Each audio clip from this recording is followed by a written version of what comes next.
You're such a poet, Luds. You should be on cinema. Look who it is. It's Sean. It's Sam. It's Luds, who's very festive. It's me. I'm here too. Producer John is here. That's 5. We're going to make it 6 because Stephen Meserve, our very good friend, founder and editor of 100 Degree Hockey covering the Texas Stars down in Cedar Park, our AHL affiliate of the Dallas Stars, he'll join us at 1:15. Can't wait to talk to him about what's going on down in Cedar Park, the prospects, the pipeline, you name it. We'll get all of that. Once again, Sean doesn't know how to mute his mic when he types, so we hear his keystrokes. Let's start the show. DLLS, Sorry, Dallas Stars podcast starts right now.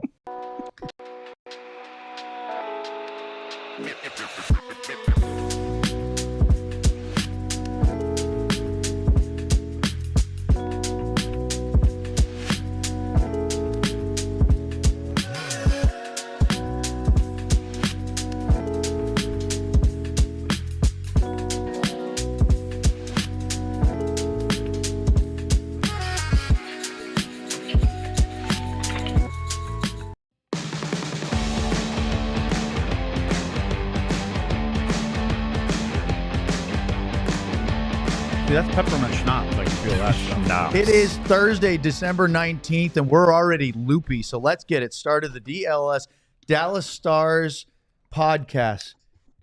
Damn it, Sam. You already did it.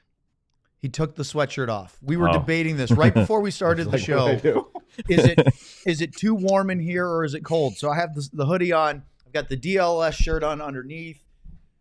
I'm right in the middle right now. You can see Luds without his shoes on, actually, with the camera. Yeah, Luds, we got a little foot shot there today. Look, you thought you were hiding it. Well, we were in the closet today. I didn't think we could, well, you got to grab your bag or something. Otherwise, you're going to give all the foot fetish people a nice view for free. All right. And then there's Sean, who is wondering why he signed in today. Yeah. But we're going to have a fun show. Is it cold in your office, or are you just going for the I don't want to mess with my hair today look? Well, I'm outside. I was outside building the outdoor rink today. I've got the each year I build the outdoor rink. So today was kind of the start of the build out. We'll lay the liner down tomorrow, and then we'll flood it this weekend because it'll be 3 straight days of sub freezing. So Luds, I don't miss a lot of living up north in the wintertime when you have shorts and flops, or the hoodie short season in a lot of winter in Dallas is just easy. Not being able to build a backyard rink or go play pond hockey with the kids. It's the one thing. Like, my kids both play hockey. They, who knows if they're doing anything. It's one plays JV up in Frisco. One plays over in the McKinney House League. They're having a blast. 12U and freshmen in high school. But everything is structured. It's structured practices, USA hockey model where you have the stations. It's fine. I wish they had more of the pickup hockey. They play street hockey. It's fun. But I wish they had ice where they could just go play for 4 hours, get cold fingers, the stuff that we grew up with. It's called a lake. Yeah. I mean, my hometown has got, I live on a chain of 28 lakes. And so I think and when I was a kid, maybe 2 times I can remember my dad building a hockey rink. Otherwise, it's like, what am I going to do this for? Just walk out the door and go down to the water. Well, we did that in Maine. We had. I'm like, yeah, but Dad, it's not frozen yet. We had ponds and maybe lakes, that's why you sent me. And then we had a little grassy space. It wasn't even a field in the center of town. The fire department would come and flood it, and it would freeze over. And then it was just shovels in play. Oh, I loved it. It was innocent, but it was so much fun. Hey, who's the guy that Jordy Ben? There was always like a character that they always Yukon Cornelius, the big beard. Yeah. Sean's working on that. Yeah, he's close. He's got the look. If he had the thicker beard, it would be good. That's not the look we want to highlight today, because this is the look that we want to highlight today. Wow. Jeez. Look at Mr. Cool in the Caribbean. Tongue out, Jordan style. Are you scared or about ready to No. bite your tongue off? No. Sean, I have to admit, we're teasing you, but you look very badass. You got the gloves, you got the flexing forearms, you got the shades on, you got the Jordan tongue. The crotch shot. I'm really worried about this next part. Sean, do you shave your legs? No, I don't. Okay. Well, they look kind of clean, don't they? Well, that's just because he's got the huge Yukon Cornelius starter beard.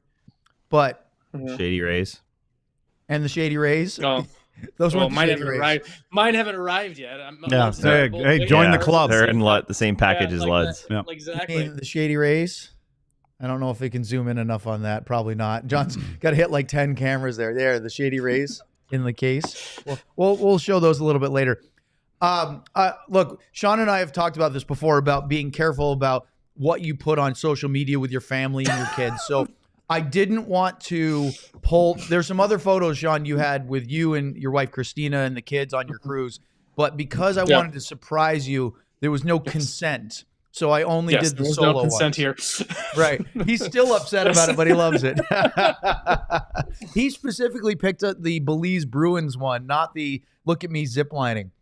That being said, Sean, you haven't been here in person, but we keep talking about there's a little like office space above us and then an open area before the kitchen viewing loft on the other side. And it's perfect for a zip line back and forth. Speaking of that, did you see the ladder that we have over by the library section of the office? Yeah, it's one of those like library on a track. And it goes all the way around the corner?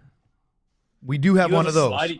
You have one of those? And Bobby said he was going to push me on it at the end of the Christmas party, and he did not because I don't think he was functioning at the end of the Christmas party yet. Too much Herman Marshall. I'm gonna need an episode. We're gonna need to do a show where you guys just give me a tour of the office virtually, since I've never seen it. So no, we're gonna get you here. We need. Hey, now that the Christmas party is done, let's get the super chats going again to help get Sean here. Maybe we can do that, or one of our generous. We got to fill the kitty back up again. Is that what you're saying? We had a nice Christmas party. I mean, Luds, you spared no expense with your white elephant gift. So, I mean, we're going to have to refill the coffers a little bit. You have one of my gifts, by the way. Hey, remember this guy over here drinking 3 shots of Herman Marshall on the Christmas party? No, you didn't give me any credit for that. You didn't. I watched that cup. I drank the whole thing. It took me the whole night, but I drank the whole thing. I promise you. I was there when you poured it. I promise you, it took me the whole night. I was there when you poured it. My goal was I'm not leaving until I finish this free drink. Advertising for Herman Marshall. And it was pretty good. I had to put a little extra Coke in there, but that's one shot. Yeah, 2 fingers. I poured. Trust me, I was standing right there. I love it. I'm telling you, Sean, he did not have 3 shots. I have a hard time believing it. Here's what he was drinking out of. One of these red Solo cups, okay? He put a full can of Coke in it. No. Yeah, full can. No. So I can't drink a full can of Coke. Too much sugar. You did. I watched you pour it. You emptied it out. Because it was half full. Somebody had already used it for a mixer. Wait a minute. If I'm trying to get some credit here. Red Solo cup, how many times did you have to go to the bathroom? 18. Yeah. I was mostly we tease Sam because he does have frequent bathroom. My seat was in the bathroom for dinner. Maybe we should get Depends for a sponsor for the show. The adult diapers to help him make it through the show. You could do Blue Chew and Depends. Well, it would also satisfy him actually wearing underwear then on a full-time basis. Yeah. The Samando. Not today. Yeah, I knew it. Get ready, boys. Before we go completely off the rails, we do have a couple of things we wanted to go through. So talk about a segue from silly to serious. The Stars hosted a really special Make-A-Wish moment on Tuesday up at the practice rink in Frisco, and then the family was at the game against the Maple Leafs last night, and they put them up on the Jumbotron, which was really cool. And yes, I know Jumbotron is a brand. It's like saying jacuzzi versus spa. It's the center hung video scoreboard is what they want. There you go. It's not actually Jumbotron brand. We've asked because when I worked for the Stars, they actually told me don't call it a Jumbotron because it's not that brand. And just like a Zamboni is a brand, it's actually an ice resurfacing machine. Oh my God! This time and age and day we're in. I learned so many new things. It's like things. Kleenex versus tissue. Oh my God. Yeah. So Sam, you were up in Frisco on Tuesday, and we have some stuff about it. Report in. Yeah. Holden is his name, is an 8th grader at McMillan Junior High, hockey defenseman, and he plays for Plano East High School Junior Varsity. He has been battling cystic fibrosis, and the interesting part of his story is that not only does he love hockey, and it's a great escape from the stuff he's going through, but it actually, being in the cold rink actually helps him breathe better. And he talked about how he has outdoor allergies, and so being in a hockey rink is not only good for him, but he said it's the only place he really can be a kid because he doesn't have to worry about being allergic to grass or being allergic to all these seasonal things. And he's able to breathe easier and relax a little bit more. And he looked relaxed. He had a great time. I think we have a clip of him. John, you want to play that first one? Coming out of practice. Is that him, number Yeah, 7 he is number there? 7 in the green. Rotten. So he came out. I was hoping to see him next to There's a retired 7 up in the rafters there. to Stankovic, because I'm pretty sure they were the same height. But he's a good little player too. He's a defenseman. He was scoring some goals. He was confident out there. He stayed out there after with Jason Robertson over the crossbar. Yeah, so he tells me his favorite player is Jason Robertson. So afterwards, John, if you want to throw the next clip up, Jason Robertson stayed out there. This is probably 25 minutes after the optional practice. Yep. Yeah. So Robo stayed out here. That's Casey DeSmith in net, and they stayed out here for a while doing exactly this, setting him up for one-timers. He was selling.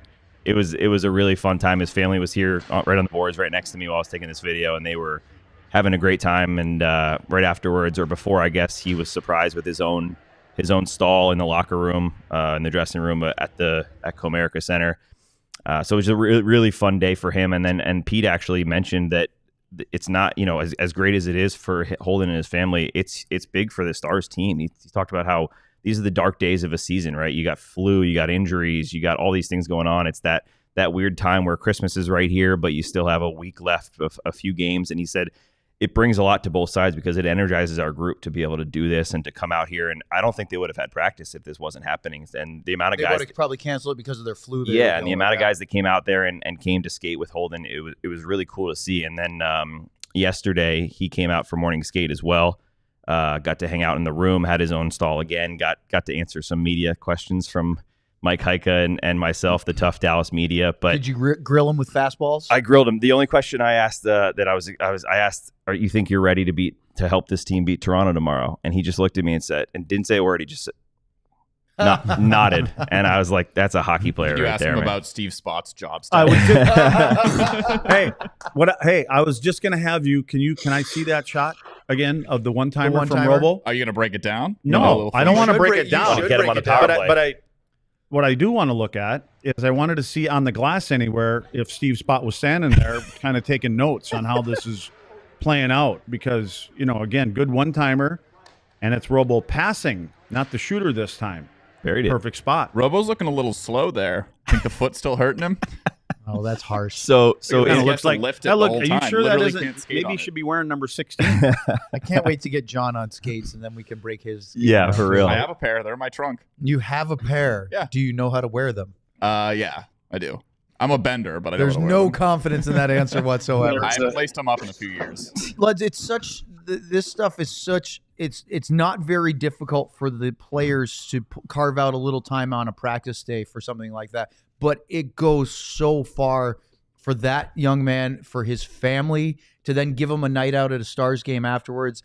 Matt Duchene's got his new hockey tonk thing where it's actually giving a luxury night out for a family dealing with, somebody in their family dealing with cancer, because it's not just the person going through it, it's also their caregivers and support staff around them. And so, everybody's got things going on, but to give a few minutes to make a kid's day like that, that's something that he'll never forget. Yeah, and you know what?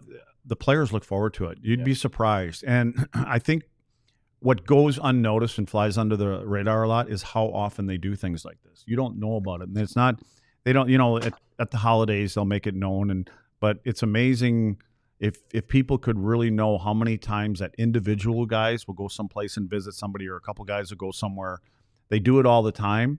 And they don't ever say a word about it, And that's not just, I'm not just talking Dallas Stars. I'm talking about the NHL players in general do it all the time. And you're right, because it kind of puts everything into perspective. When you're going to hospitals and visiting some kids, especially during the holidays, you appreciate, what they're going through, but also how your life is and how good your life is. And then you go home to your kids and you appreciate all of that and the whole situation around it. Yeah, and it was great. So yesterday he got to, like I said, he went to morning skate. He was on the bench for morning skate. Got to go through all the meetings. Pete mentioned that they only had one profanity drop in the meetings. They were pretty good at holding out on the profanity. So and usually those meetings are filled. Yes, with so that they were stuff. pretty So good. we're on not that. having him on Luds our was show. there. No, They're yeah, not on fast channels. Yeah, no, they're It's not. that meeting, but maybe a different style. Yeah, certainly not. So he was really excited about it. Afterwards, he got a much bigger media interview after morning skate with everyone at the AAC, and he talked about some of his favorite players. Jason Robertson stopped over and asked him who was going to score tonight, and he didn't pick Jason Robertson, which I thought Did he was pick hilarious. his brother by any chance? No, he picked Wrong picked Robertson. Miro and I can't remember Wyatt. I think were his picks. Who was going to score? So it was just a super fun time, and he enjoyed it, and just a special moment for him and his family, and awesome to see. Kudos to the Stars for doing that. I'm going to cut off Sean again. I was just You going to are. say, why You do you are. do You this are. all the time? You are. Because he's not here, so we can't see the clock, which we're all looking at, and B, that we're just going to say, like, great job by the Stars. It's it's really cancer touches all of us. We all have people, whether it's a parent, sibling, child, relative, close acquaintance. Yeah. Everybody deals with it. So to try to make somebody's day by doing a little bit of effort. And again, Stars did a lot of cool things, but in the grand scheme of things, it's not that much. It makes such a huge impact. So kudos to all of them for doing that and being part of that Make-A-Wish. Up next, we're going to talk with our friend. Sean and I have known him forever. It's Stephen Meserve from 100 Degree Hockey, and we're going to talk about the farm system here on the DLLS Dallas Stars podcast. First, let's talk about Empire Today, which I believe was my first ever read here at DLS. And you sang. Yeah, with Empire Today, you get shop at home convenience, the right product for your needs, quick professional installation, and a low price guarantee. Empire Today is the best place to get new flooring, so of course they're going to have copycats, but Empire cannot be beaten on quality, service, or speed, so competitors will advertise low quality products that Empire simply will not carry. Empire's philosophy is to help you find what you need, not overwhelm you with thousands of choices and substitutes. What they leave out of their selection is just as important as what they put in. Their virtual floor designer is a great way to see what the floors will look like in any space in your home, office, or studio. It's easy. All you got to do is just snap a picture and you can instantly see what any of their new floors will look like in your room.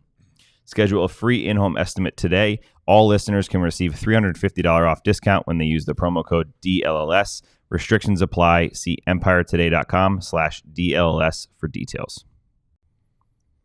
Look at that. Let's talk about Game Time. Game Time is focused on togetherness this holiday season. That means when you bring people together at live events, the experience is that much better, and it's the perfect gift. Future ideas for you guys for White Elephant: sporting event tickets, comedy shows, theater, concerts, tickets. Might be over the company limit, but nonetheless. Game Time has a new feature called Game Time Picks that makes getting tickets for live events even easier. Game Time Picks filters out the fluff to show you only incredible deals on great seats, so you don't have to waste time searching through thousands of tickets. Plus, not only do they give you curated deals so you don't have to go through all that nonsense, you also get great low price guarantees. Everything with Game Time. Take the guesswork out of buying tickets with Game Time. Download the Game Time app, create an account, and use the code DLLS for $20 off your first purchase. Terms apply. Again, create an account and redeem the code DLLS for $20 off. Download Game Time today. Hey, Sean, what time is it? Thursday. It's It's game time. It's time for Steve. It's time. Game Time. It's time to for Steven. That would have been good if we had I caught Steven try to Sean hit that. completely unexpected, and Yes. that's where we are. I was muted when it puts me on that screen. Oh, did you? My Yes, fault. I I was- should have given it to Sean or to Sam because he's so enthusiastic about I it. nailed it. I am very pleased to welcome in a very good friend of mine, Sean's. Sam, do you know Stephen at all? A little bit? Yeah, we haven't. I don't think we A know little if we bit. met in person. I think we met And, a couple years yeah, ago. look at that. A co-author with Sean. There it is. Bing bong. Oh, Sorry, that was the wrong one. that was not. I thought we had a super chat already, but it's Stephen Meserve, who is the founder, editor, and main writer for 100 Degree Hockey. He wears many right. hats. Just don't ask him what his day job is because he'll explain it to you and we'll never know what it means, even to this Look, day. I gotta That's a say, joke for Heike two. nailed it. Heike knows exactly what I do for a living. I still don't know what it So, means. You know, and Sean figured it out eventually. So, Yes. Owen, I think it's just you now. Who doesn't Okay. know? There's no way Sean figured it out. He's just I telling figured you it he out. knows. I figured it out. No, I figured it out. So, He definitely Stephen, did. thank you very much for joining us today. Yeah.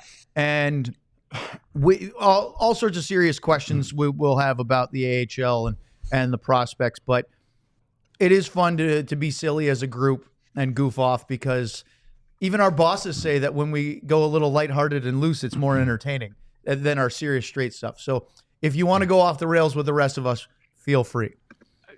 No What? taken. My first question for you, and I guess I have to say I might have to change my opinion about Antonio Stranges because I keep hearing nothing but ridiculously good things about him, especially this year. And even going into this season, and I due respect, I don't really know him as a person. I've just watched him as a prospect. I kind of tagged him as, nice AHL piece. I don't think he's ever really going to scratch the door on being an NHL player. But then you keep hearing stuff this year and what he's doing. Should I be changing my tune on him? You're not alone, right? Absolutely not alone, because I think I personally had him written off, as well. I thought he was one of those players who was going to have a really good record in the AHL and a good opportunity to contribute in the AHL, but I just didn't see him even at the top of the AHL. If you look at the way that they played him and deployed him last year, he played, I think it was about 60 games last year. But when it came time for playoffs, they played two big, heavy teams, Manitoba and Milwaukee, and he was scratched, and it was a healthy scratch because it just wasn't. He wasn't the player that was built for the type of hockey that they needed to play at that moment. And then he was scratched for the first couple games of this season, and I thought, oh, maybe it's more of the same, and he's not quite there. But he, credit to the player, as they say in the game, he has come on, and he actually, I was looking just a second ago, he's in the top 5 of league scoring, which is impressive. He's better than a point per game. He's doing really, really well, and it's just a progression. It's not, every single player doesn't have a come in and light the league on fire moment. Tony, as the other players call him, is a guy who needed a couple years of seasoning, but I think he's showing right now that he has an opportunity to make a crack into the NHL. I think some of the things that we have still talked about, though, still need to be improved. There's some defensive, some back checking, things like that. But what he's doing with offense is just, really lighting the league on fire. Well, Stephen, when you talk about offense, I want to ask you about the other side of that. The team there's only 2 teams below these guys when it comes to giving up the most goals in the league. And so, but they're in the top 7 or 8 scoring goals. So I'm curious about the identity, and I'm just trying to relate it to the guys here because, I have a different philosophy at times. We talked about this a couple of times about how you develop your players and how you pull them out and plunk them in. So how would you categorize where they are from that defensive side of the game? Is it goaltending, individual, or what's the deal? Well, there's a couple different aspects to it. Goaltending is certainly one of them. Magnus Hellberg had an incredible start to the season. He was undefeated in his first 6 games. He still has a really good home record as well. He's come a little bit more down to earth. I think he's at 10-4 right now. The other side of it has been, and just to be completely honest, Remy Poirier has not had the kind of year that you would want him to have to grab that opportunity to be the third guy. Because that was sort of why they needed to go sign Magnus Hellberg. They didn't feel like if Ottinger or DeSmith got hurt that they could go in there and get Poirier to be a guy who could come in and back up the NHL squad. So that's why Hellberg joined. Now that is basically a put up or shut up moment for Remy at that point, and his record is not reflecting it. He's I think it's about like a 3.6 goals against average. He's got a 3-6 record. He's not being the guy that they need him to be. And then on the defensive side of things, that's something that the team has talked about. They have a good belief in their identity and that they can be a strong defensive team, but they've only put it together in fits and spurts. I would say that this week's games, actually, the game last night and the game the night before against Grand Rapids, Detroit's affiliate, who lead the AHL Central Division, really show that they can play up to that competition. It's probably two of the more complete games that they put together, even though they lost the first one and they won the second one in overtime. I think they did all the things they wanted to do. They played tight throughout the entire game. They didn't let moments when they got behind it a little bit, because they were up 2 and then they let 2 back in and they had to go to overtime. They didn't let that defeat them, didn't let it hang their heads. That's something that they had some challenges with earlier on. So they're starting to build that identity. But again, we're only 20 something games in, so there's a lot of tail of the tape to be told. Stephen, I've texted you a few times asking just to keep track. Now I'm finally able to watch some of these games because I figured it out with Flow Hockey. But it's been interesting to keep track of who these guys who the prospects, and then for Dallas we had the big three, right? We knew the Maverick Bourque, Logan Stankov, and Wyatt Johnston, and we knew those were the next wave. Now it's kind of that next wave we're looking at of who is going to impress, who's the call ups. So I've seen Blumel has been scoring a bunch of goals. We just talked about Strangis. Who are your guys, obviously, besides the big man that was up here recently, that are really the guys that are on the cusp if Dallas is to need a forward or need a defenseman or whatever it might be? Yeah, I think this is one of those things where, Sean and I talk about this a lot, where you got to find a guy who can fit a role that you need, right? Part of the challenge of go back to the story of a Travis Morin, right? Part of the challenge of being a Travis Morin and being a call-up is that Travis got the opportunities he got here because he was on the first line. He was power play PP1 guy, right? But when he got called up, he was a third line center for the Dallas Stars. So I'm looking at who has that opportunity to jump in and play an immediate role and make a difference immediately. And one of those guys for me is Justin Ritskovian. I know we got the call up last week, 2 weeks ago, got warm-ups, but didn't get into the game. He's a guy who last year, when they had just injuries left and right, call-ups to Dallas, he was the only true center who was on that team down the stretch, and he was an AHL amateur tryout coming out of college. He played at Northeastern, and this was his first professional games. He was the only guy who was on, trained on the faceoff dot, if you will, and he was a defensive center who I think can be put in a situation where he can excel playing in that bottom six. Another name that I call out is Arttu Huru. He had kind of a slow start to the season, but he's really picked up his game as things have ramped up. And again, another guy who could be defensively responsible too. I think those are probably your forward guys. I'm interested to see if Kyle Capobianco got into a game. He's been really, I know last night, 2 nights ago, he really put the team on his back to get them over the hump in a couple of situations. But I think Bish is your guy there. Liam Bishel is your guy. But I would really put a star on Ritskovian, put a star on Huru. And hey, who knows? Maybe Stranges, right? Yeah, I was just gonna say what Cole Lynn was the interesting one that for a lot of us up here that just impressed so much in camp and in the preseason. And I talked to you a little bit about. You said he had a little bit of a slow start. What have you seen from him lately? They've been trying to find, the other night the team went with an 11-7 rotation, and they don't do that very often. I think it's the first time they've done it this year.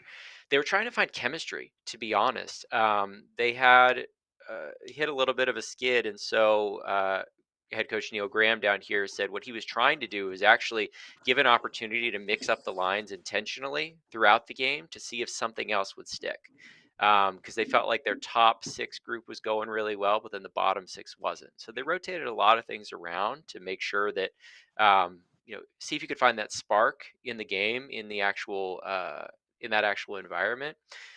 Lind was with his line mate or his teammate from Coachella Valley, Cameron Hughes, who's another Dallas signee guy.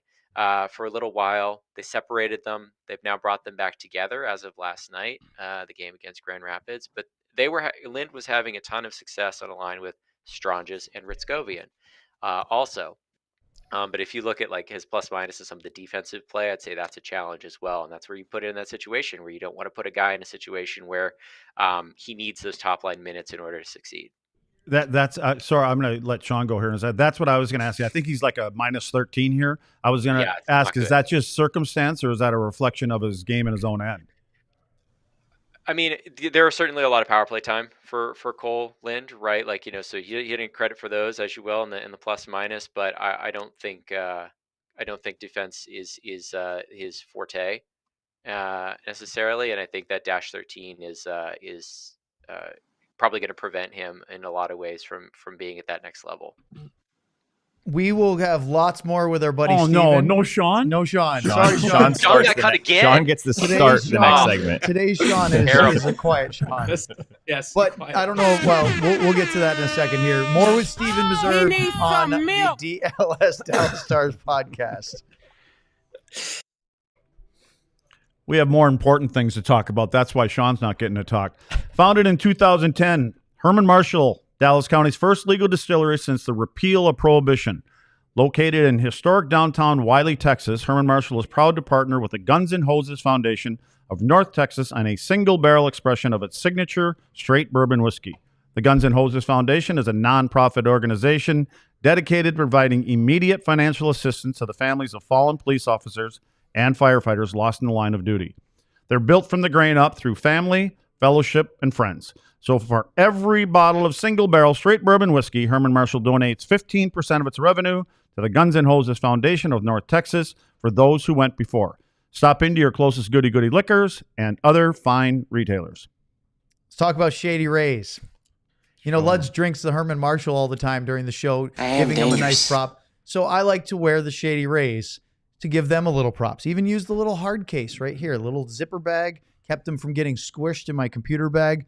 You guys may have seen the scooter video last night.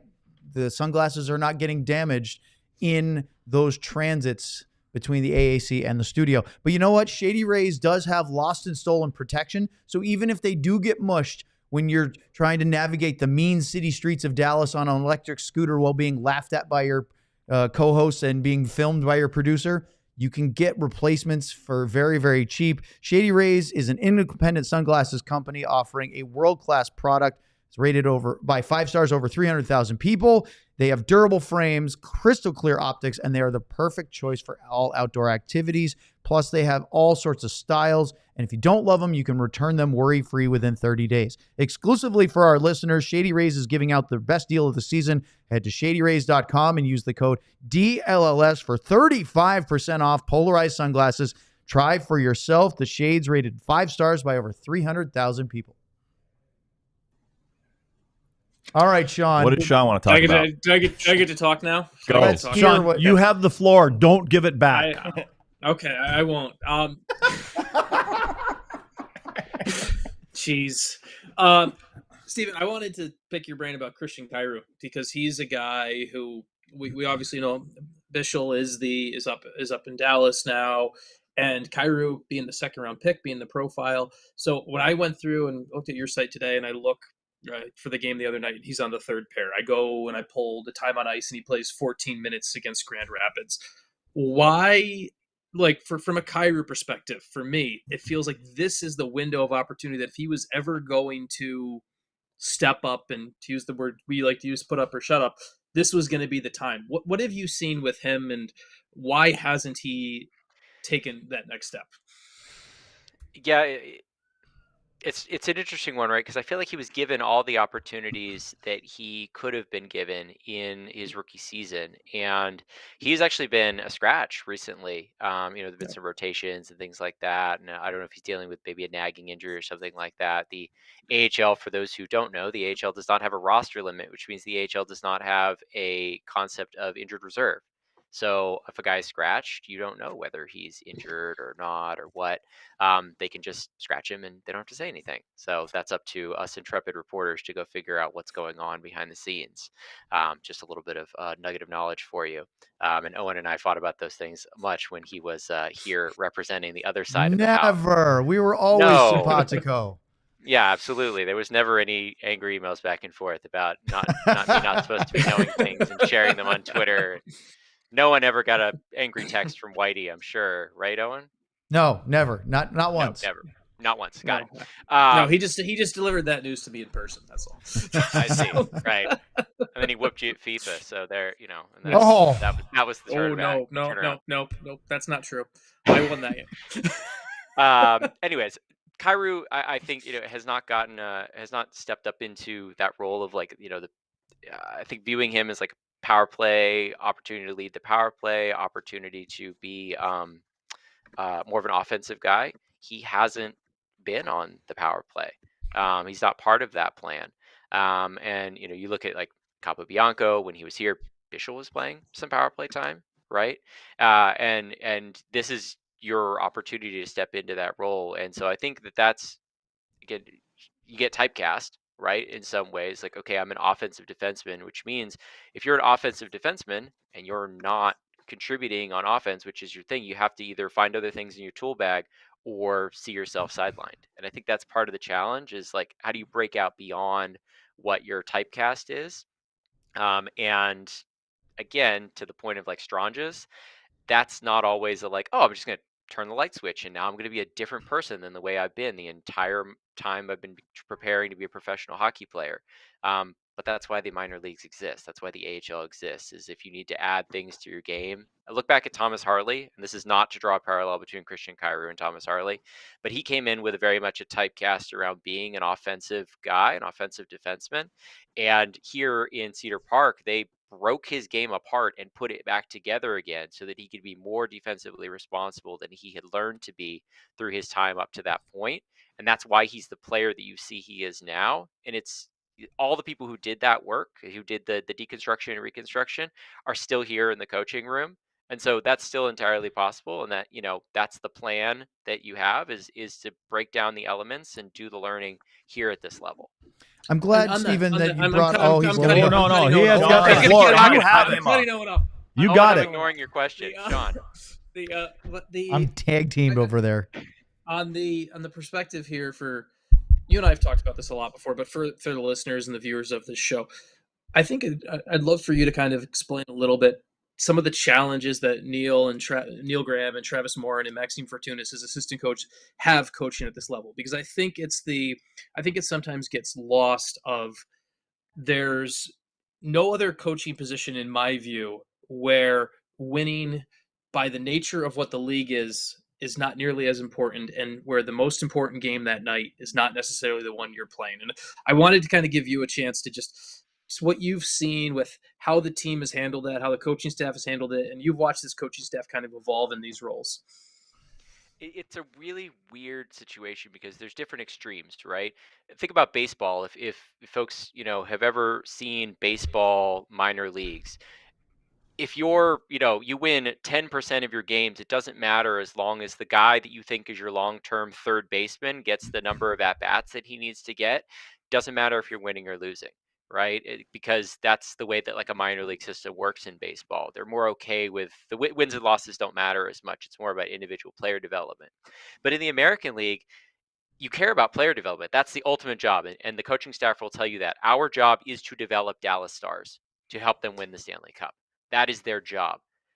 But also, asterisk, their job is to win games because you have to have a winning environment where, it's easy to transition from, we win in Cedar Park, therefore we win in Dallas. You don't have to mind shift or anything like that. They have it on the wall. That's why it's the title of the book that Sean and I wrote, We Win Here. It's on the locker room, in the locker room. That's what they have. They're all about winning. And then there's a whole financial side of things too, where they have to put butts in seats. And it turns out fans like watching winning hockey more than they like watching losing hockey. And so it's a lot easier to fill those seats when the team is good and the team has a winning record.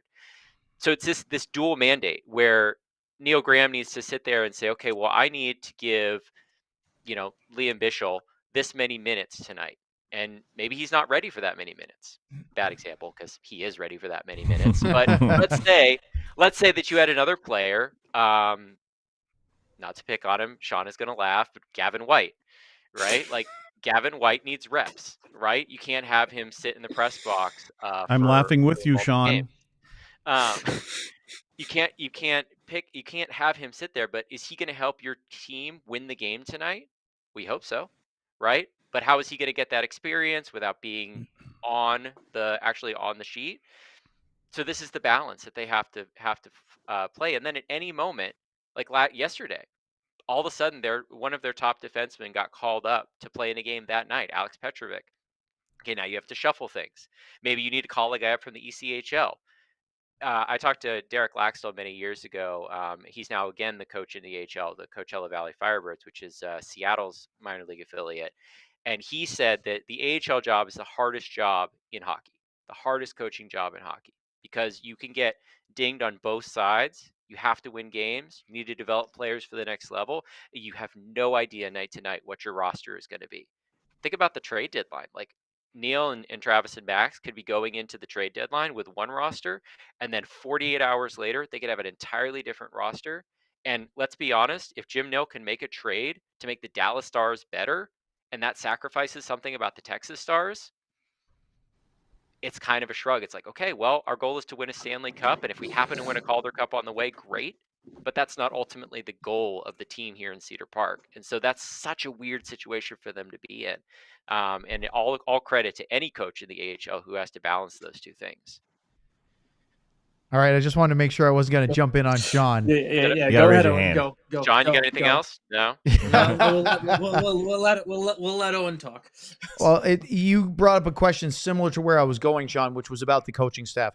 Neil Graham is still just 39 years old. He's already been with the team, I believe, 5.5 years now, because he was a midseason replacement. He started as an assistant in the 1920 season before the whole Jim Montgomery thing led to Laxo coming up to Dallas as part of Rick Bonus's staff, and yada, yada. The rest is history.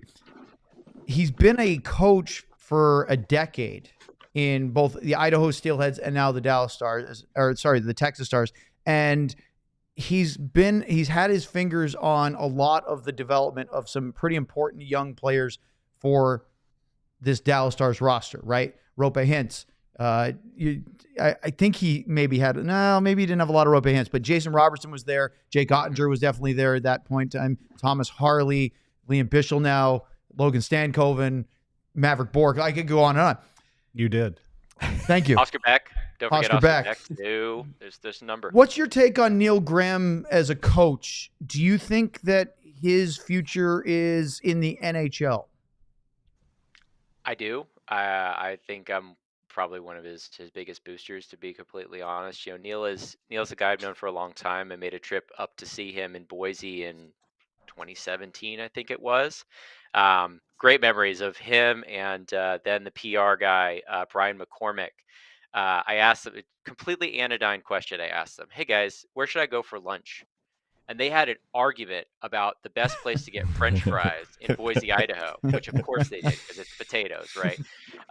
And like I'm just sitting there. I'm like, okay, I guess I should just sit here and have a seat and watch you guys argue about this, about Boise Fry Company or something or other. Somebody will correct me in the comments, I guess. But it was great. It was a great spot. And he's always had a really open, and stance toward me and 100 Degree Hockey and shared a lot with me, and I've always appreciated that. I think the way that his mindset is built, the path that he's on, I think it does lead to the NHL. I think in an ideal situation, I think he's on the staff, as Pete is leaving, or we got to look, like, I'm being realistic. Pete DeBoer is not going to be the coach of the Dallas Stars forever. You have to have succession plans in place. I think Neil Graham is a succession plan for the Pete DeBoer and for the organization. He's, like you mentioned, 39 years old. He's still pretty early in his career, but you look at a guy like, Ryan Warsofsky, right, who I think is even younger, right, than Neil is at in his mid 30s. So there's precedent there for having somebody who's a little bit on the younger side. And I think just the way he comports himself, the way he communicates with the players, the way he interacts with management, everything I've heard, like, he's basically readying himself for that job. From a personal, selfish standpoint, I would love it if it was the case if he got the job in Dallas eventually, because great connection, right, for myself and for Sean as well. But I think he is the guy that you're looking at as the next person in waiting. Anything else you guys want to ask Stephen? Why are you guys whispering over there? And I'm never in the conversation. Why now? You ask me something. Because you can't hear from here. You can't get it Well, all I don't in listen there. to you even from here. Well, that's what. Then So why would we just- bring you in the conversation then? Perfect. Okay. Move on. Last thing This- I have for this is- Stephen, this is- because we could talk about Texas Stars all day, but we do have time limits, is Matej Blumel. He said to Sam and me separately, but almost, I think this may be the same day or the day apart during training camp, how desperately he wanted to make the NHL roster, how he wanted to be in Dallas. There's no doubt about it. I don't think he played that well, and I think he was outplayed by some other players in that fight for that one of those open spots, right? Oscar Beck obviously won the job, and he's been very good in that role. Where's he at right now in his year, his development, what's going on in his brain, as far as you can tell? Yeah, he certainly had a far better year last year, right? He was the NHL All-Star last year. He was one of three, right, with Maverick Bork and Logan Stankoven that got to go. I think it's it's a down year compared to last year, but last year was also kind of very much a peak. He's been on a couple different lines. He's still contributing, like we mentioned, but I just worry that he's, again, to tie back to it, he's one of those players who needs those opportunities in offensive situations in order to show what his best talents are. And there are players in front of him on that particular call sheet, right? You got Maverick Bork, right, who's in front of him on that call sheet to get an opportunity in the top 6, to get opportunities with more minutes and more offensive minutes. That's not to say that his defensive play is terrible or anything, but it's just like, if it's such a huge part of his game, he's a shooter, that's what he's good at. That is a situation that Dallas can't put him in as easily. You look at, same thing with like a guy like Cole Lind, right? But Blumel, I think, is he can carve out a really good career for himself, being potentially in a tweener role. Unfortunately, could be one of those situations, not to put the cart before the horse, where like he has to go somewhere else to get an opportunity. Yeah. The other thing too is like Dallas is stacked and they're ready to go, and there's not a lot of room in the roster. But would Matej Blumel be playing right now if he were signed with the San Jose Sharks? Maybe, right? Maybe. Probably, we could probably argue, right? Or the Blackhawks or something like that. So that's a decision the player has to make. And I can't speak to what's in his head there, but obviously this is the one organization that he's known as a professional player. Edmonton drafted him, but he didn't really play there at all. So there's also some sunk cost that might go into that, just from a personal standpoint. We've all been there as professionals in our careers, whether hockey or not, that you want to try and dance with the one that brung you. Yeah, I actually talked to him about that in camp, because I mentioned, I'm like, hey, I know it's tough. You don't look at the clock, do you? No, I see it. Okay. We got 1 minute. We have to say goodbye before we cut him off. Yeah. If we He's dropping. Okay. I would have gotten my thought out if Owen didn't interrupt me for the last 30 seconds. But I'm staying out of this. Stephen, thank you so much, man. I appreciate it. It was awesome to have you on here. Wow, Sam doesn't even get a honestly, get his thought. Stephen, we thought we were going to have you on before Liam Bichel was called up to the NHL, but it happened faster than we expected. So we'll have you on again for sure. Thank you so much for joining Sean's us. trying to pimp his book. Happy holidays. Great And book. Stephen Go buy it for Meserve's the book. holidays. Go buy the book. Yes. Or wherever I'm The other pointing. way. Over here. There you go. Over here. Other way, Stephen. I do There it we too. go, I there we go. point there and there and There we everything. go. Stephen There we go. Meserve, 100 Degree Good book. Hockey. Find his website. Find the book. Thank you, Stephen. Up next, we're going to get more chaotic here on the DLS Dallas Stars podcast. What are we? What are we? We are diehards. That's what we are. And so much fun to have our friend Stephen on. But that's just one of the many things we do here at DLS. It sounds like we drop pens and we spin. It sounded like a dreidel or something, Sean. Would you have one of those for the holidays? No, that doesn't come out till Hanukkah. Doesn't start till next Wednesday. So okay. no dreidels yet. But Sean is very good at it pointing starts at on the the same day QR as code. Christmas. Scan that QR code if you're watching on YouTube, or go to the website, alldlls.com. Scan the QR code? Look Oh, at that just kidding. tongue. It points right at the logo. We want you to sign up to be a diehard because it gives you the best access. Sean and Sam, do you guys have anything in the hopper, things for writing for the next week or so around the holidays? Well, right now you I'm just can hopping tease? around this. I'm hopping around the screen right now. I've lost all focus. You're So just there's- ziplining around the screen right yes, yes. now. Look at that, Mr. That's Cool. unreal. But anyway, they have nothing to tease, so I'll talk about t-shirts. Get a Die Hard shirt. You get a free t-shirt with your subscription. Every year you sign up, you get access to all the Die Hard level writing that Sean and Sam do, plus all the other shows, the Cowboys, the Mavs, the Rangers, the chair that doesn't roll back. You get great merchandise, and you can also get access to the Discord. And I always point at Luds because every now and then we do the Luds Damn Discord, where you and your if you have access, can ask questions, hypotheticals. You can even try to bid That's on one to thing. win. You didn't know that? Oh yeah, that's a I thought it one was a piece. vest over the top of it. It looks great. It's very festive.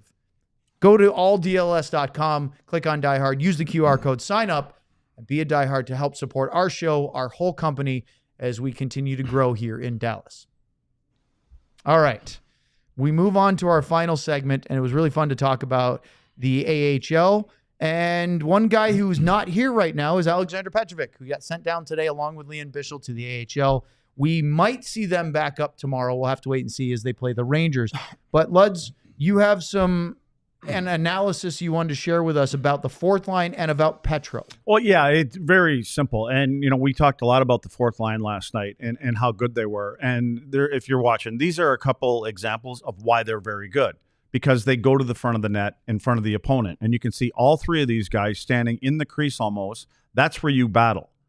Okay, we got another. Is that another Petro one there too? Go back to that no, last no, one. well, is that the defenseman sneaking I think in there? he was sneaking in there. I know. I like it. Yeah. So it's Go all to net. it's all the American League guys all down there digging around in there, hoping they're not going to be a minus. And again, this is the steal goal. Takes it right into the paint and gets rewarded for it. Here's another one that, you got guys dishing and coming back, and all of a sudden they come into the right areas of the ice to defend. Is that Last playmaker Ilya Lyubushkin on the Yep. right wing there? Yep. I love that. That his guy that he was chasing around, staying with, It looks like Morgan Riley. got a little loose. Yeah. Yeah. So this is what happens when you don't. Now, this is Rupe. And again, Rupe was in the high slot here. And it's Brendan Smith. And we, Boy, yeah, and that Brendan was a great Smith. chance for Smith, too. I thought he might score on that But one. this is the things that you wonder when you're having a hard time you're scoring goals, like you're getting over to the perimeter and, you're not in that right area. Now, when we talk about Petrovic, why do you think I put this on here? Anybody? Have we seen? I already told you why. That's why Okay, your I can't hands up. What What we're looking at? Communication. We're looking at Petro here.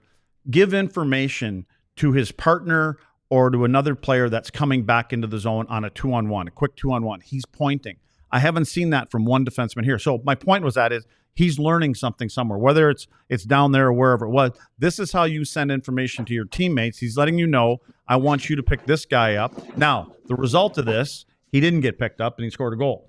But at least he's doing the right thing. The problem that defensemen make on this sometimes is they'll point and they don't really look to see if that guy that they're pointing at on their own team can actually get there to If go. they follow through on the pointing. Well, no, sometimes they're pointing and then they'll play the 2-on-1 like a 1-on-1. And I would tell our guys, like, you have to, before you're going to move, you have to know he's going to grab that guy. They just point and think that's good enough. Like, hey, I told him Right. it's his job now. Yeah. So anyway, I just want to show that, and that's mainly about the fourth line. But there are guys that are learning those little intricate games that are so important about communicating with your teammates. I thought the pictures of that fourth line were so important because last night Owen and I multiple times, Blackwell and Steele, and they had an inch of space and they would just take it straight to the net. And that we have not seen that. I've said it multiple times on the power play and things like that for this team. Just having that little inch of space and instead of curling back or throwing around the boards, cut in. You might not get a scoring chance. And he scored his goal last night because standing of that, in the because he crease. was there. Yeah. And I just think that's so important for this team. And I think so many guys can get rid of these slumps and they could start scoring more goals if they just have that little bit more edge. Luds talks about it all the time. You go watch beer league or you go watch guys that maybe aren't at the highest level, and it's just Beer league's definitely not at the well, I'm highest saying, level. the point of it though is that that's all you see. You see guys fading away, shooting wrist shots. You see guys trying to make the nice plays because they don't just notice that if you just put your shoulder down, sometimes you have more time and room than you think. And I think that's important for this team to follow that lead of the fourth line. All right, we have a pile of NHL news and notes, so we're going to kind of rapid fire as much as we can. If we don't get to it all, it's fine. Sean, you wrote something about this for your Substack yesterday, but I thought you might want to elaborate a little bit for something that Victory Plus printed out yesterday or tweeted out. And here's the graphic for it. They are having early success, as you can see on the top of the screen. And Sean, what do you think that means? The 500,000 app downloads since September when they launched, the 3 times increase in Stars households, and the single game high in viewership. I mean, those all sound very positive, and I just was wondering if you could extrapolate a little bit of meaning from that. Yeah, to be honest, I don't have a good way of saying what the downloads means, but for better or worse, because I don't know. I don't have a good idea of app downloading, like a frame of reference for that. Yeah, so I don't have a good frame of reference of whether 500,000 is good or not. It's a big number, but I don't know, especially because you don't have to download the app to watch the game, right? You can just go straight to the website, and so you don't necessarily need to download the app to watch the game. The big one is from the Stars perspective, and then both the Ducks number is there as well. And I know we're not a Ducks show, but it's a big thing that other teams around the league are yes, exactly. Other teams around the league are really intrigued by is when you say, hey, we've increased our viewership by 3 times, or for the Stars, they're using the number of households or whatever the exact number is, but it's the you've increased it threefold, and the Ducks have increased their digital viewership 4 times. And the from that 125 number in the graphic, it doesn't say Stars or Ducks game, but that's for a Stars game. That's 125 is for the Stars game.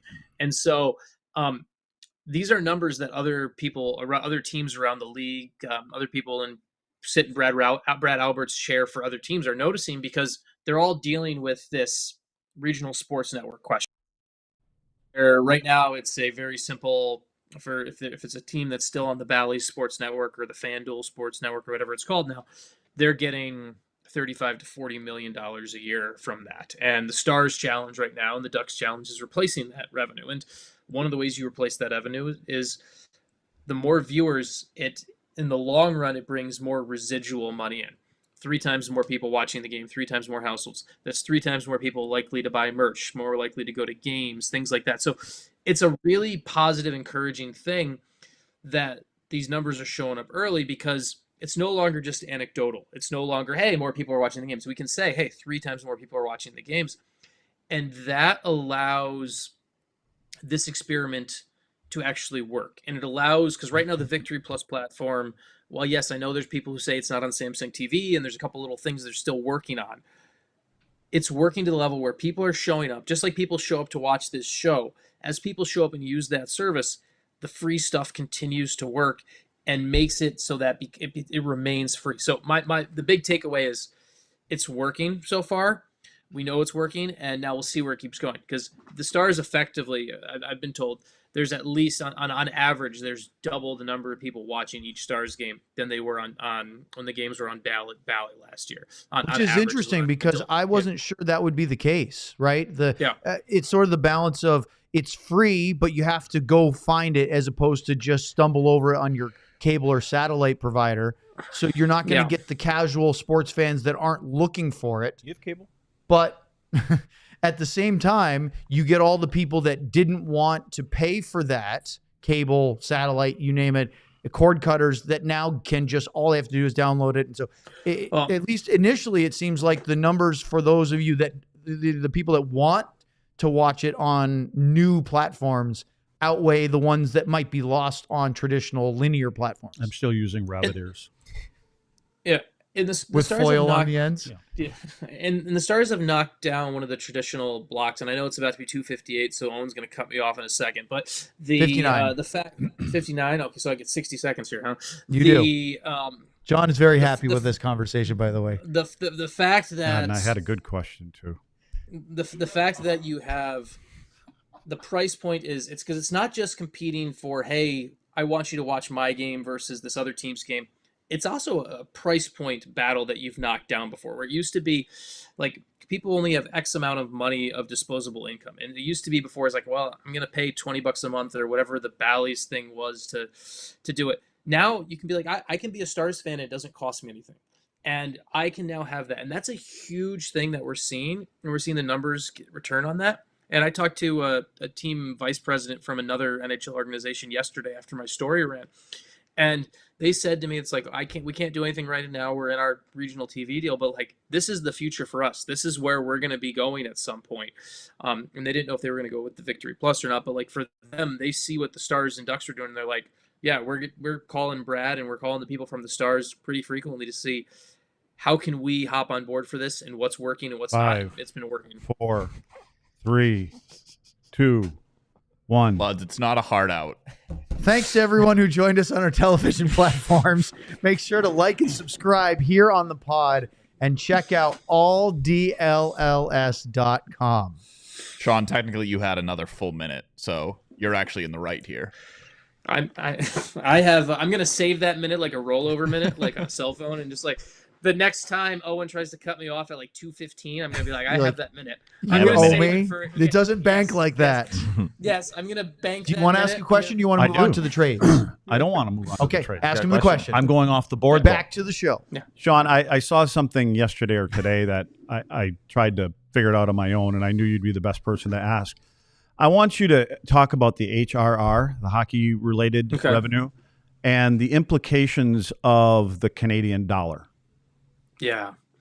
That is a big concern because the Canadian dollar is not doing well, and it's the simplest way to put it is I think a typical Leafs game or Canadians game. I can't remember which one the number is. So, but they typically represent around $5.5 million USD in HR. Just one Leafs or Bruins. Canadian one's Leafs or Canadians games. I don't want to say Bruins, and so that's 5 million that's brought in per game, and that's HRR includes the ticket sales, and includes the hot dogs, and includes all that stuff. When the money that is being spent on that game, and all of a sudden the value of the Canadian hot dog price stays the same, right? No matter what. So say it's $5 for a hot dog. When the Canadian dollar value goes down, all of a sudden that 5.5 million that you were bringing in from a Canadians game becomes 4.75 or 4.6 or whatever. It start that's where that's a micro trickle down where it just starts to impact the whole thing, and it's why you're going to hear all the time when, especially for the Canadian teams, it's the spot where they do all their business in the Canadian dollar, but they pay their players in USD, and so that's another battle and thing that is going to be kind of not a tenuous thing, but it's going to be something that's going to come up, especially with what's happened with the Canadian dollar in the battle between owners and players here too. Which when I played, we didn't get paid in American, so we got paid in Canadian. Just for an example, when we won the cup in Montreal, our bonus check was $52,000, and by the time I got it back to Wisconsin, after the exchange, after GST, whatever the hell that stands for, and the taxes, I had $18,000. Yeah, U.S. Yeah. Yeah. So Wild. with the conversion rate and everything that went through it, that's incredible. And I know it's gotten better because now everybody gets paid in U.S. dollars. Yeah, even exactly. if they play in Canada. So they get theirs, but it does put an extra burden on the Canadian. And that's why when you compare tax rates, it's not equivalent because New York City, if you add the New York City tax, the state, again, there are a lot of variables and players can claim their residence and signing bonuses all over the place, but the highest tax rates are not Canada. They're up there. But then when you put in the exchange rate, then it gets higher. Is that, Sean, correct me if I'm wrong, I didn't hear, do you get taxed where you're playing that day? So like if you go get taxed play, where you don't, Yes. every play a state, game in New York, that's where I just you had tax. to 2 weeks ago from 3 years ago. That's wild. Have you guys, if you ever have Hikes in studio, you should ask him about the first time We plan on he it at some realized point. that he had to take, because Hikes was flying on the team plane before with the morning news, and then if I remember the story, Stretch told me this story. Jason, the Stars team services director, he smiled when he told me the story about seeing Hikes' reaction when Hikes went from leaving the morning news and flying on the team plane, and no one was reporting his taxes for where he was going to all those, he wasn't a team employee.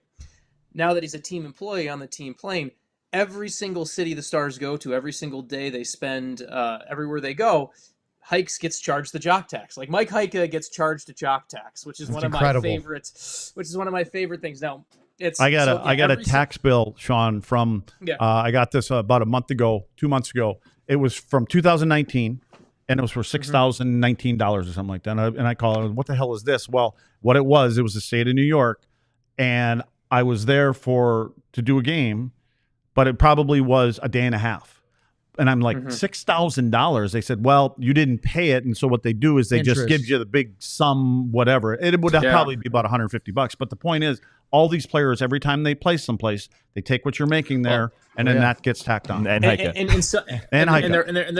are some cities that have higher individual jock taxes too than others. There's a tax in New York City that if you live in upstate New York, you don't pay. And everybody here listening is going, are these people complaining they're making $12 million a year and $9 million? Well, Hike is not. But it does come into play, right? Where there's Nashville has one of the highest jock taxes and performers. It's kind of one of those where we need to sometimes be a little bit more honest about. Tennessee is a no state income tax, right? Tennessee is technically a no income tax state, just like Texas. but it's not. It is, but because of Tennessee is the highest performer and jock tax rate of all. So I believe the highest of all. I'd have to double check that. But basically, so players on the Predators don't necessarily have the same tax-free state income tax-free benefit that they do in Dallas, because Dallas doesn't have a high jock tax the way that Nashville does. There's other cities that have them. For example, like Detroit has one where for events that happen inside the city of Detroit. So there is all this. This is why players have agents, honestly. Like, everyone thinks players have agents to negotiate deals. Really, it's to handle all this little stuff so the IRS doesn't come bothering you 3 years later like they were bothering Luds the other day. All right, rapid fire here. We had 3 trades in the NHL yesterday, and we have a quick graphic for each one to show you who was traded where. Well, I guess the Rangers one was pretty big. Capo Caco was traded to the Seattle Kraken. Will Borgen and a couple of picks went the other way. And in doing so, well, maybe we don't have the graphics. That's what you're referring to right now. They were in the Slack from a couple hours ago. That's okay. So, I don't see them in the Slack. Really? I see the 3 stars of the week. No, they're in there. They're in there. Oh, hold on, I'm looking at the wrong stuff. That's all right. That's all right. We get a lot of crap Oh, from our they get it. 34, I was in They here get it. loading everything. So They that get it. explains Go, I have a why. Christmas party. Let's go. Luddy's got a Christmas party to go to. So anyway, as Sean digs through whatever toolbox that he's looking for. There's the graphic. Oh, There's the the graphic. graphic. You got to Trade hold it up to the graphic. camera. There we go. Trade Nice. graphic. He goes here, he goes there. One guy goes that So anyway, way. Kako goes to the Luds' Kraken notebook. from Borgen and a 3rd and a 6th. Then a little bit later, we heard about P.O. Joseph, the defenseman from the Blues, getting traded for future considerations to the Pittsburgh Penguins, going back actually to Pittsburgh because he was there already. And that's basically, they added Cam Fowler, so they're eliminating it. They're getting rid of somebody. Future considerations doesn't mean much of anything. And then the actual hockey trade of 2 players. Montreal sent Justin Barron to the Nashville Predators for defenseman Alexander Carrier, who had, I believe, been in with the Preds for quite some time. So interesting trades going on in the league yesterday. Trade deadline part 1. Lots to come before that. We are going to talk about a bunch of other stuff in our next show. We have a pregame show tomorrow at 6:15 for a 7 o'clock game against the New York Rangers. We'll get to that. Also, quickly, Sean, 8 days from now, the World Juniors start. You were at U.S. camp before they broke, getting ready for that. It starts right after Christmas. Is there anything that you can give us before Luds quits and walks out? I was just prepared to do that. Yeah. You can leave, Luds, if you'd I like. know. You're I'm welcome planning. to. I'm planning. Yeah. Go ahead, Sean. Team USA hasn't made Can't their find my cuts yet, shoes. so we've touched on Blake Fiddler before, Vern's kid. He's still in camp, which would be a fun local Frisco tie if he makes the team.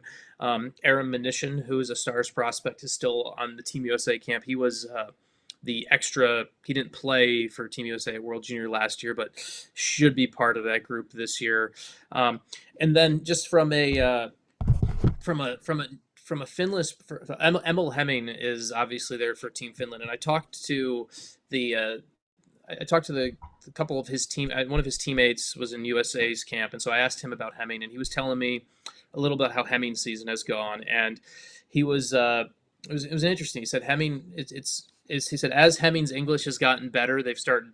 The rest of the team, and Luds will love this, the communication's gotten a lot better for the team. And he said one of the things about Hemming is the shot is obviously super impressive, but I was talking to Hildeby, who's a goalie, and so he faces the shot every day in practice. And he said one of the things about Hemming that stands out to him Is he related to the Toronto goalie, Dennis Hildeby?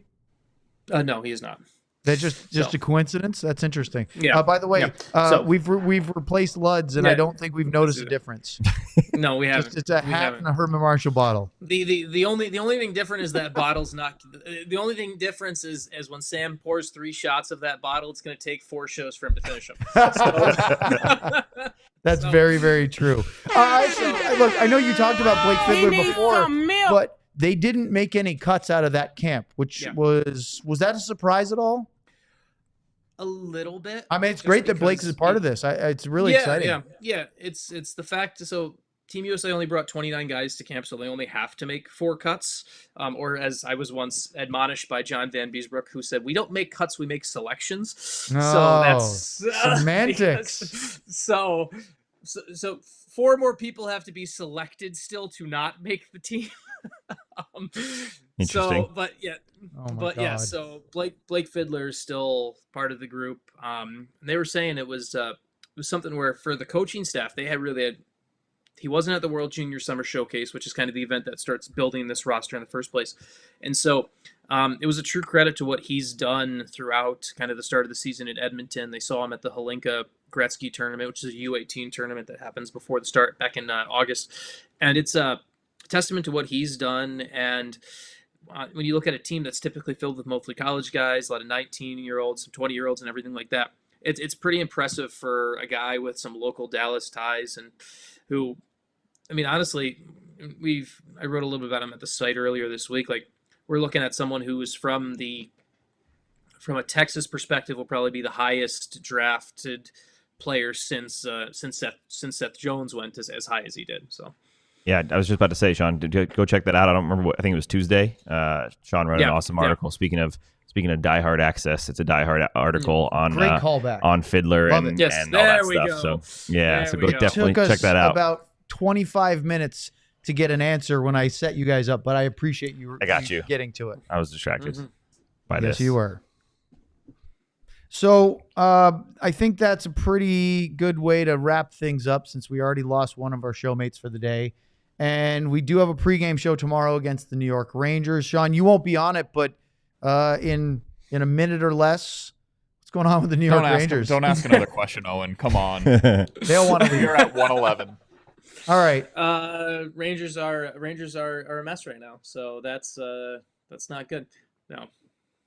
All right. So for the natives getting restless, thanks for joining us today. For Luds, a.k.a. the Bottle of Herman Marshall, for Cowboy Sam, for Cowboy producer Sam. John, for Sean, I'm Owen. Thanks for joining us. The pens are dropping. We'll see you tomorrow night for Stars pregame show, DLS style, against the Rangers. Until then, have a great rest of your Thursday. So long, everyone. Tomahawk City. Go